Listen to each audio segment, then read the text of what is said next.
It's like, okay, you have representatives of so many different countries here. That in itself, just you feel that, kind of greatness, like that collaboration between the world is happening right now. That's Yeah. pretty awesome. But on the lighter side, Mm. tell me more about the life of a diplomat. It seems pretty glamorous, pretty fun. What are the biggest pros and cons, I guess? Okay. What's the life like? Uh, well, I have to say that there is as much pros that cons.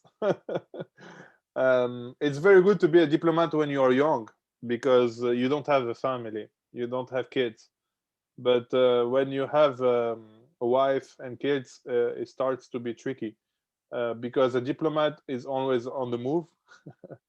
So if he's not based abroad, even when he's working for the government from the capital, he has a lot of missions. So which is good because you see a lot of countries, you meet a lot of different cultures, but it means that you're out of home for very frequently, and you're not there for your kids or your wife. um, and you say that it's glamorous. Yeah, it can be. We There is good events like receptions, for example. The receptions that especially in a city like New York, because you have so much permanent representations of so much countries, that almost every week you have at least one country that is organizing something because it's the national day for him. So like if you don't come, it means that you're not a friend with this country. So at least you have to go there 5 minutes to take a beer to see like, okay, like to say everything is okay for us with your country, that we have no issue. um, but yeah, so it happened for me on some nights to have to attend to three receptions on the same night, because I was invited, and to to not decline the invitation, I've been there, even if it was Wednesday and I had a meeting the next day at 8 a.m. You Mm. know. All right. But Well, let's think if you don't have a meeting the next morning, what's the best country's reception to attend? Like, if you got to hit three of them because you got invited to three and you got to go to all, which mm. one would you put last? Like save the best for last. Was there anyone that was well known around? It's like, hey, that one's gonna be good. um, well, I would say the first that impacted me, it wasn't for a reception, but it was for a lunch. It was Italy, the permanent representation of Italy, because when you have a meeting with Italians at their embassy, you eat very well. And they won't be late either, right? For No, their own. exactly, and they are very nice. They give you good Italian wine, good prosciutto, good The Italian best. cheese. That's great. And I have to say, when you go as a Spanish diplomat to Italian embassy, you are a European diplomat, so you are friends. Myself in Tunisia, we have a lot of Italians because it's very close, Italy and Tunisia. So like that's great. You go to see them, they receive you very well. I remember also once Thailand organized a reception, and the funny thing is that the ambassador of Thailand is himself a guitarist. So he plays guitar, and Oh, okay. and so that night he did, of course, the diplomatic stuff, like salute everyone, speak with everyone, and everything. And at the end, he played during the concert with the band that was playing for the reception, and it was just amazing, you know. Uh, so yeah, so those are the receptions that I remember. There was as well Egypt, that in New York organized a big fiesta, a big party, and almost everyone was invited. And like it was open bar, they offered a lot of mojitos, chupitos to everyone. But I cannot tell you that's something from Egypt. It's just because that ambassador of Egypt did it this way, and he knows how to receive people.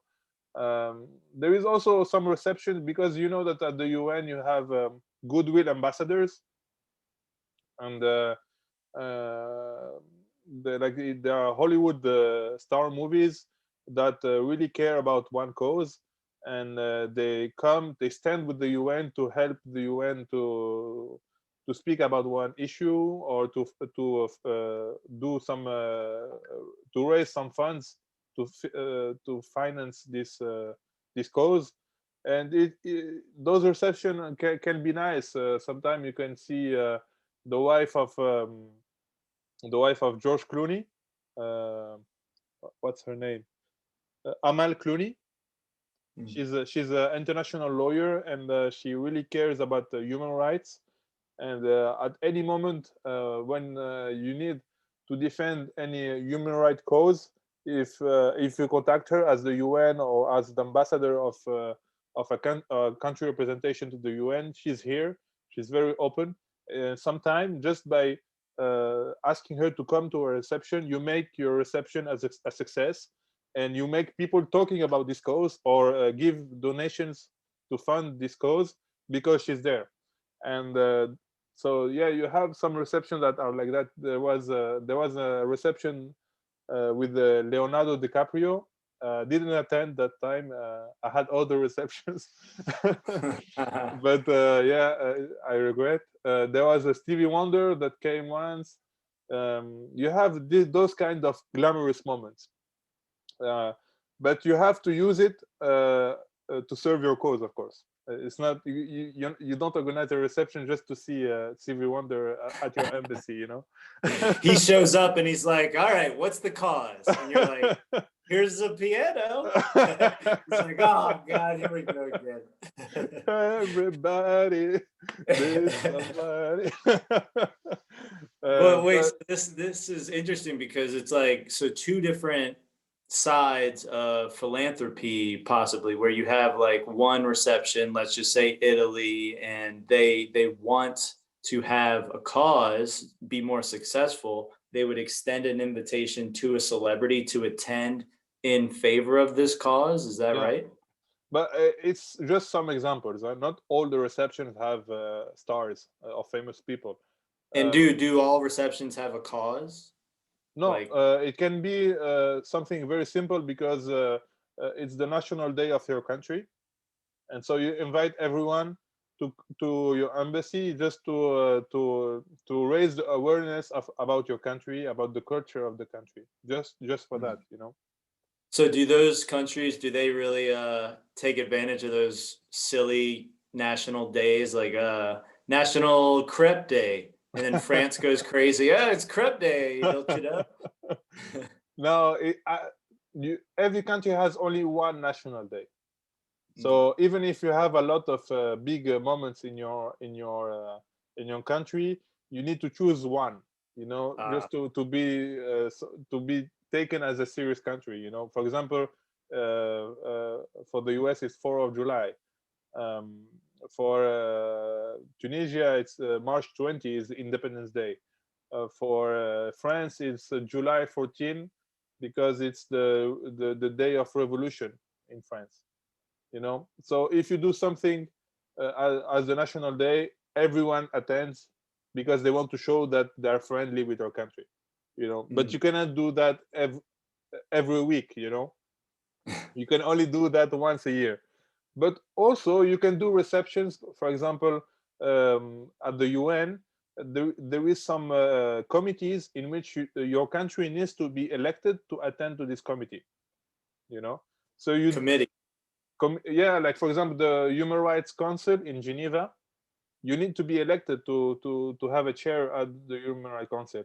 So as any election, you need to do campaign, and when you do campaign at the UN, you don't do rallies like Trump or Biden, but you do receptions. You know, you invite many countries to your embassy, and it's the opportunity to meet with them and to check if they're going to vote for you or not, and to also, if they have some doubts, to talk about your project, why you want to be elected, what ambition do you have with this mandate, all this kind of stuff. So it can be that, or for example, if you have an important issue in your country you want to sensitize about, you can do a reception at your embassy for that. And if you have a lack of awareness and you make it you're able to invite any star from your country, then you invite those people. I remember that Spain once invited Rafael Nadal to their embassy to make people come for their cause. It wasn't the moment in which I was there, so I haven't met Nadal. But yeah, that's something they can do, and I'm sure US does it as well, and I'm sure France does it as well. It's like you have to use your tools to make people get the message you want to give them. Actually, diplomacy comes from Greece, from diplos, and in ancient Greek, diplos means message. Hmm. So your job as a diplomat is to bring the message they sent you to communicate. So you can use any tool, even having Rafael Nadal in your embassy, to transmit the message you're there for. You know. Yeah, that's a, I mean, basic, like they got to do something to bring them in, and that's like kind of like marketing 101 almost, of, getting people's interest with somebody that they already like. Makes total sense. So I'm guessing that they wouldn't actually pay them, right? Is kind of like volunteer. Is it like case by case of like Uh, what star demands to attend? uh, let's say it's very very rare, very bizarre, but it can happen that you pay someone to attend to your embassy, but It's fair. it's very exceptional. And You then they're know, kind of like a dick. It's like, well, why do you have to be paid to like serve your yeah, country? yeah, Like yeah. just No, to but attend this open bar. It's open bar, man. no, but There's prosciutto. yeah, exactly. But no, most of the time, people who come, they do it for patriotic purposes. Like, for example, Rafael Nadal, he loves Spain, he loves the country. He's there in New York, so he take some time from his trip to New York to attend at the embassy. Or, as I told you, Amal Clooney, they really believe in this cause, and they want to spend time to raise the awareness, or get some money donations for this cause.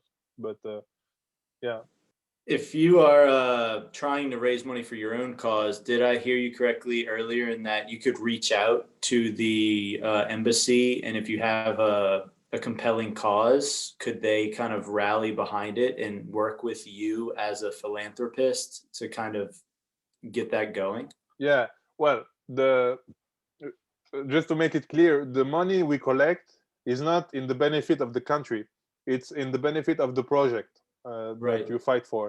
And most of the time, those projects are directly managed by the UN or the agencies like UNICEF, UN Women, UNDP.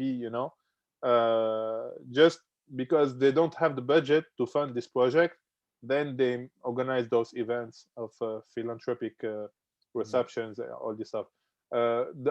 What a country can make, can help, is to use his network, his diplomatic network, to make this issue uh, advocated at the level of diplomats. Because if you are, I don't know, you are Tyler and you want, give me a cause you would like to fight for. Renewable energy. Okay, So so bringing energy to yeah, those that don't have energy. okay, so if you Tyler, and send an email to the 193 countries saying, "Hello, I'm Tyler. I really care about renewable energy and give access to everyone to on energy. I'm doing fundraising. Come to this event." They won't reply to you. They're going to say, "Who's this Tyler?" or "Who's this NGO?" But if you, as an NGO, you do this advocacy work with one embassy and ask them to help you to raise the awareness within the decision makers at the UN, that this cause is very important and that we need to fund, to give some funds to this cause, then this country that is willing to help you will use his own contacts, his own network to say, hello, I'm I don't know, let's say I'm Tunisia. I really care about this cause that is promoted by the Tyler Luque Association Foundation, and to get some more awareness, more funds for this cause. We, Tunisia, organize this event, and we invite you to this event so you can come and learn more about it, or even help about it. So it's just about the formal thing, you know. Mm. Also, they can give some budget for the reception, like they give you the place, the food, the drinks. That's how they help you. Man, that's really cool. So that's totally possible that the average Joe has their NGO and their cause, and they just say, hey, this directly relates to the people of your country. So if I'm trying to bring renewable energy to Ghana or some town in Ghana, then maybe I would collaborate with them Hmm. and the US Embassy for doing that fundraising over here. That's totally possible. People do that. Yeah, yeah. Wow. I have to tell you that most of them are known organizations, like I don't know, Doctors Without Borders, Amnesty International, or it can be foundations that are held by famous people like Leonardo DiCaprio or Stevie Wonder or this kind of And the people. Clooney's, yeah. Yeah. So if you have an important cause, you need to have an advocacy strategy. So either get the support of someone who's famous to help you, or get the support of one embassy. And it's a job. Like, you have people specialized in that, and they implement this advocacy strategy to reach their objective.